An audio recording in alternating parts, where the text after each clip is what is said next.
یہ بتا دے, سب کو میں چیلنج دیتا ہوں, کوئی بھی یہ بتا دے مجھے ایک بھائی کہ یہ بتاؤ کہ کربلا کے میدان میں امام حسین کو شہید کرنے کے بعد میں جب قافلہ کربلا سے لے کے ملک شام پہنچا تھا یا کوفہ پہنچا تھا اور ہوتا ہوا مدینہ شریف پہنچا تھا تو 3 دن تک ڈھول بجائے گئے تھے. آپ سب لوگ ایک آواز میں بولنا, یہ بتاؤ وہاں پر ڈھول 3 دن حسینیوں نے بجائے تھے یا یزیدیوں نے بجائے تھے؟ کس نے بجائے تھے؟ یزیدیوں نے بجائے تھے نا.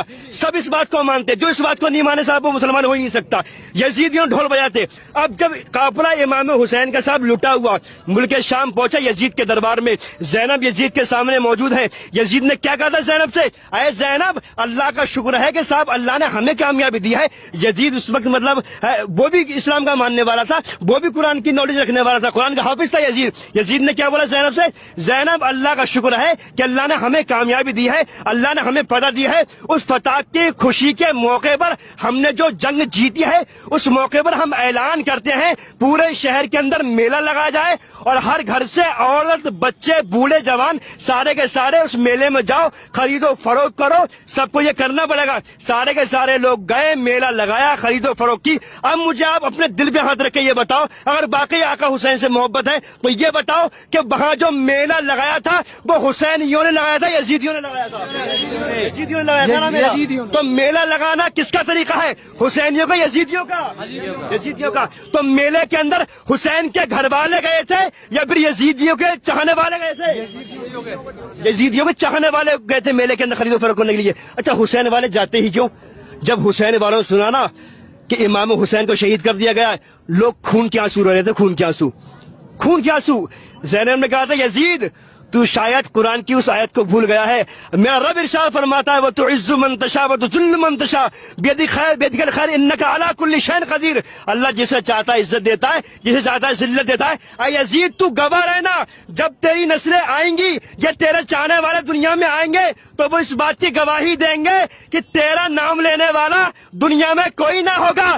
جس ماں کے یہاں بیٹا پیدا ہوگا کوئی یزید نہ رکھے گا اس کا نام. جس ماں کے یہاں بیٹا پیدا ہوگا جو حسین کا ماننے والا ہوگا, ہر ماں اپنے بچے کا نام حسین کے نام پہ رکھے گی. سبحان اللہ, ہے نا. یہ کربلا کے میدان میں زینب نے آواز لگائی تھی یزید کے سامنے. اور یہاں تک بتاتے ہیں جو وہاں پر ایک صحابی رسول تھے, انہوں نے کہا تھا جب زینب بول رہی تھی نا یزید سے تو ایسا لگ رہا تھا جیسے امام علی مقام بات کر رہے ہیں. سبحان اللہ, امام علی مقام بات کر رہے ہیں. ملک شام میں کٹا ہوا قافلہ, لٹا ہوا قافلہ, سب سے اونچا امام حسین کا سر, زین العابدین کا سر, قاسم کا سر, محمد کا سر, ہے نا, اصغر کا سر, اکبر کا سر. ان لوگوں نے سر کی تہ بنا کے اوپر لگایا امام حسین کا سر اور وہاں جا رہے تھے ڈھول بجاتے ہوئے. تو میرے بھائی یہ شریعت نہیں ہے نا. باقی ہم حسینی ہیں تو ہمیں چاہیے ہم نمازوں سے محبت کریں, ہم نمازوں کی پابندی کریں, ہم دین سے محبت کریں. بس ایک ایک کر کے میں آپ لوگوں سے بس یہی جاننا چاہوں گا کہ یہ بتاؤ ہم لوگ مطلب طبیعت پر چلنا چاہیں گے یا شریعت پر چلنا چاہیں گے؟ بھائی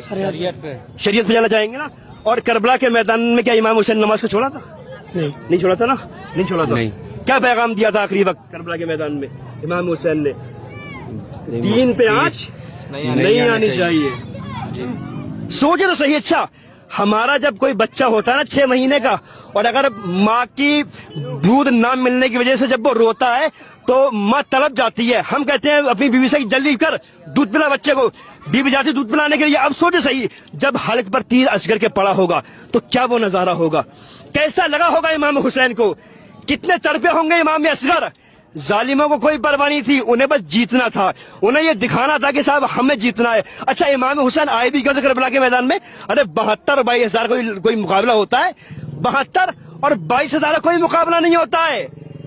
وہ صرف لوگوں سے ملاقات کے لیے آئے تھے اور انہیں حق کا پیغام دینے آئے تھے, شریعت مصطفیٰ کے بارے میں بتانے آئے تھے. اگر لڑنے کے لیے آئے ہوتے نا تو آقا حسین کی وہ شان ہے کہ آواز دے تو ساقی کوثر نکل پڑے, نہر فرات خیمے کے اندر نکل پڑے. یہ امتحان صبر تھا, ورنہ میرے حسین انگلی زمین پہ رکھے سمندر نکل پڑے. آقا حسین کی شان وہ ہے. لوگ کہتے ہیں نا, میں تو کہتا ہوں صاحب نکتہ دیتا ہوں کہ یہ کہنا بھی غلط ہے کہ امام حسین کو پانی نہیں ملا تھا. غلط ہے نہیں بھائی؟ بے شک امام حسین اگر چاہتے تو پانی کے کتنے دریا بہ جاتے, یہ کہنا بھی غلط ہے کیونکہ یہ معاملہ امام حسین کا نہیں تھا. ایسا نہیں تھا صاحب کہ امام حسین کا پانی نہ ملا تھا. ارے پانی کی اتنی اوقات نہیں تھی, لبے حسین کو چھو لیتا پانی. وہ بے شک یہ پانی کی اتنی اوقات نہیں تھی امام حسین. اچھا میں آپ سے پوچھتا ہوں, آپ کو یاد ہوگا ہم سب کے راجا خواجہ پاک